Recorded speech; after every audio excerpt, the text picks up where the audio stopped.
अवधूत चिंतन श्री गुरुदेव दत्त. श्री स्वामी समर्थ. जय जय स्वामी समर्थ. स्वामी भक्तांनो, आज हा संदेश तुमच्या कुटुंबात आनंद घेऊन येणार आहे आणि स्वामी तो आनंद द्विगुणित करणार आहेत. स्वामी म्हणतात, आज भोलेनाथ म्हणजेच देवादिदेव महादेव यांची तू आज खूप प्रेमाने भक्ती कर. बघ, तुझ्या कुटुंबात आनंदी आनंद येईल. स्वामी म्हणतात, आम्हीच शिवाचा एक अंश आहे. स्वामींच्या मुखात नेहमी शिवहर शंकर नमामि शंकर शिवशंकर शंभो, हे गिरिजापती भवानी शंकर शिवशंकर शंभो, हे ब्रीदवाक्य असायचं. स्वामी म्हणतात, आयुष्यात एकटं राहणं शक्य नसतं. त्यामुळे आपल्याला देवाने नाती दिली आहेत. नात्यातील प्रत्येक भावना मांडण्यासाठी, नाती सांगण्यासाठी, आपलं मन हे हलकं करण्यासाठी आपण आपल्या कुटुंबाचा आधार घेतला पाहिजे. तुम्ही ज्या कुटुंबात राहता ते कुटुंब जगात अगदी सुंदर कुटुंब आहे. स्वामी म्हणतात, नातं म्हटलं की सुखदुःख हे आलंच.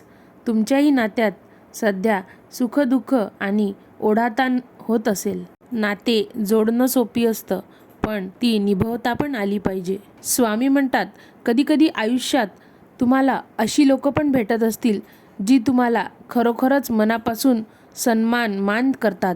त्यामुळे चुकूनही त्या व्यक्तींना दूर करू नका आणि मदतीला पण तीच लोक तुमच्याकडे धावून येतात. स्वामी म्हणतात, लक्षात घ्या, आपल्या कुटुंबातली एकजुटता यातच आपला खरा आनंद असतो. स्वामी म्हणतात, बाळा, तू आणि तुझ्या कुटुंबातील सर्व सदस्यांनी खूप कठीण दिवस काढले.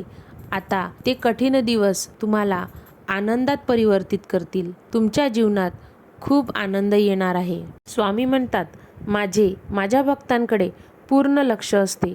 तुझ्या अडचणीच्या आणि कठीण काळात तू आम्हाला कधीच विसरला नाहीस आणि आमचे नामस्मरणही केले. आता ती वेळ आली आहे जे तुला चांगल्या गोष्टीचे फळ प्राप्त होणार आहे. तू आमची जी सेवा केली आहेस त्याचा मोबदला आम्ही तुला नक्कीच देऊ.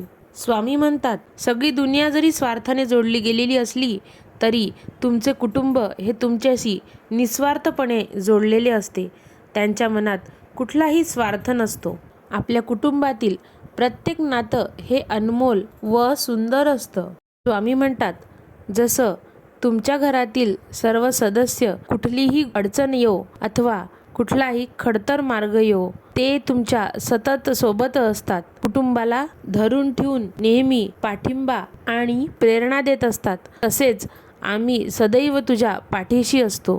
स्वामी म्हणतात, कधीही कुटुंबाचे कोणतेही निर्णय घेताना प्रत्येकाच्या मतांचा विचार केला पाहिजे. त्यामुळे योग्य निर्णय मिळतो आणि कोणाच्याही भावना दुखावल्या जात नाही. स्वामी सांगतात, सगळी दुनिया जरी तुमच्याशी स्वतःच्या मतलबासाठी जोडलेली असली तरी तुमचे हे आपले कुटुंब नेहमी कोणत्याही संकटात तुमच्यासोबत निस्वार्थपणे साथ तुम्हाला देईल. स्वामी म्हणतात, मीच शिवस्वरूप आहे. तुम्ही महादेवाचं नामस्मरणसुद्धा कराल तर ते माझ्यापर्यंतच पोचेल. शिव सत्य आहे, शिव सुंदर आहे, शिव अनंत आहे, शिव ब्रह्मांड आहे, शिवशक्ती आहे, शिवभक्ती आहे.